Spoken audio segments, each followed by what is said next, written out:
appeal. Cat lovers, you won't want to miss an exhibition underway right now at the Figge Art Museum. It's called Cats, Yeah, and it simple as celebrates that. our favorite four-legged felines through centuries of art and culture. Joining us now is Vanessa Sage, co-senior curator at the Figge. Vanessa, welcome back. Thank you. Thanks for being here today. I just love this. I've loved looking through some of the photos that the Figge provided for the segment. Vanessa, why did the Figge decide to create an entire exhibition about cats? Well, we did an exhibition a couple years ago called Animals in the Museum, and it was a big hit with crowds of all ages, so we decided to focus in on cats because they have such a rich history in arts and culture. Yeah, so in addition to the rich history, what else about cats makes this such an inspiring thing for art? Yeah. You know, there's so many different creations throughout the centuries, so what makes this so unique? I think that their role culturally has shifted, and it's so different in different cultures, but also they're very changeable in nature, and so a lot of artists portray them in many different ways. And so there's a lot to love about cats, but they're also really mischievous. Then they're also tied to some really deeply spiritual histories and culture, like in ancient Egypt, for instance, and we have some ancient Egyptian amulets in the exhibition on loan from the Putnam. Okay, we're talking. This is what the exhibition looks like. Yeah. So if you're watching us on TV right now and you see the screen, this is what you will find when you go to the Figge. So what is maybe the funniest or most unexpected way that you've seen cats portrayed in art? Like looking through the Figge collection, there were some surprises. And so cats, they're not always the focus of the work. They're at the margins, they're at the borderlines, causing, sometimes causing trouble, getting at ribbons, tearing somebody's dress, for instance.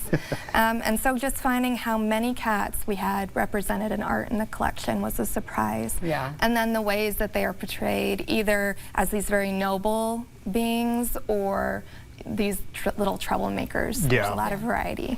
Yeah, talk about the evolution in this exhibit from, ancient times to more modern art. Yeah, you've got it all. Yeah. So we have also on loan, the Putnam was kind enough to loan us some works. So we have pre-Columbian works of jaguars and two feline dogs that are guardian figures in Chinese culture. Those are from the 1700s.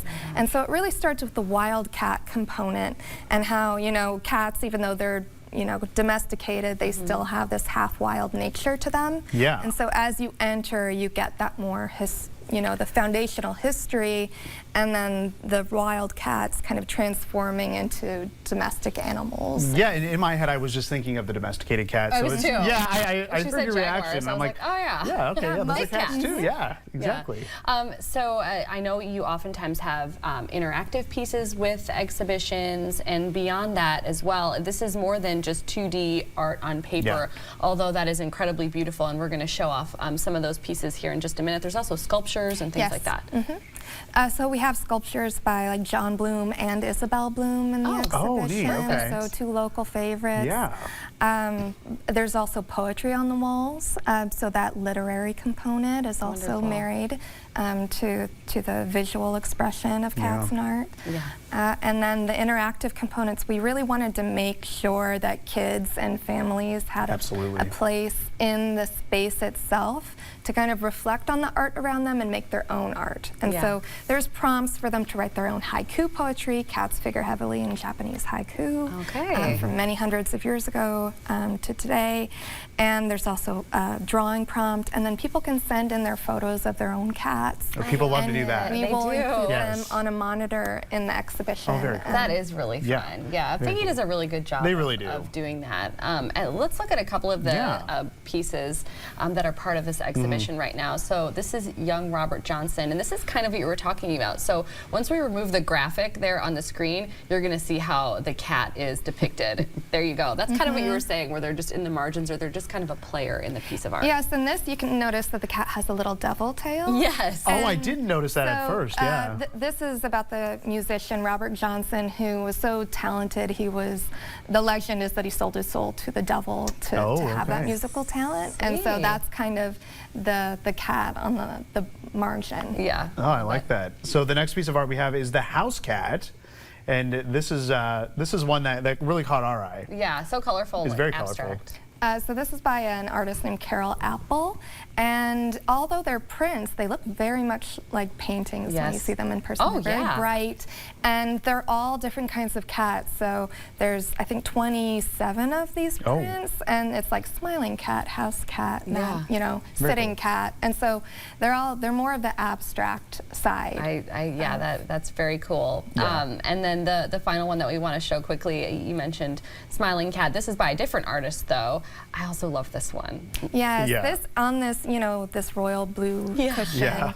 Tomu Inagaki was very well known for his cats. He was a woodblock print. So this is an art form that, again, goes back centuries, and he was active in the mid-century, and so this is one of my favorites too, because I just really love the stylized way that he's, and yes, that sly look, and on his throne or her throne. Each piece certainly tells a story. So obviously this is a big one you must see if you are a cat lover.